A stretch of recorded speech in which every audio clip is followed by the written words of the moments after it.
Students, what we need to think about for these two essays, we have the first one. This is Taeyeon Song's Rousseau's Confessions, the I novel of Japan, and the confessional novel of Korea, focusing on Futon by Taeyama Katai and Man Se-jeon by Sung Ziep Yong.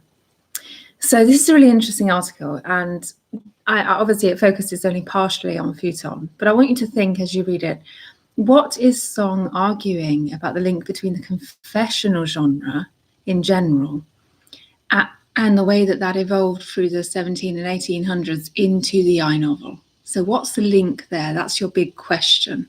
Now, obviously, you don't have to focus on Sang Seok-yeon's Man Se-jeon, but you do just have to think about the little bits where Song talks about Futon. So that's the question there. What's the link? What do we mean by confessional literature? Who was Rousseau? What do we mean when we say Rousseau's Confessions? Maybe Google that if you're not sure. And what is that link between the confessional genre of narrative and the I novel? Okay, so that's one perspective.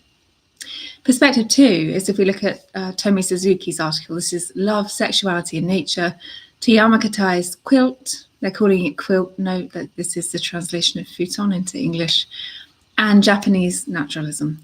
Now, this one will feel a little bit more familiar because it's about naturalism. It might remind you of some of the things that we looked at in weeks 1 and 2. But again, what's the link between naturalism and the I novel? How can looking at it through a naturalistic perspective give us a different idea as to what Katai might have been trying to do, rather than as to what the confessional perspective allows us to think about what he was trying to do? What's the difference between these two approaches? If we look at it as a confession, can we also look at it as a naturalistic piece of prose? Are they the same thing? Not quite. What's the difference? So that's really what I want you to be thinking of when you read these two critical essays. And of course, you can apply these wonderful essays to your assignment 1. I know you're probably, well, actually definitely not writing on the I novel for assignment 1, but you can definitely apply some of those quotes if you think that they're interesting, okay?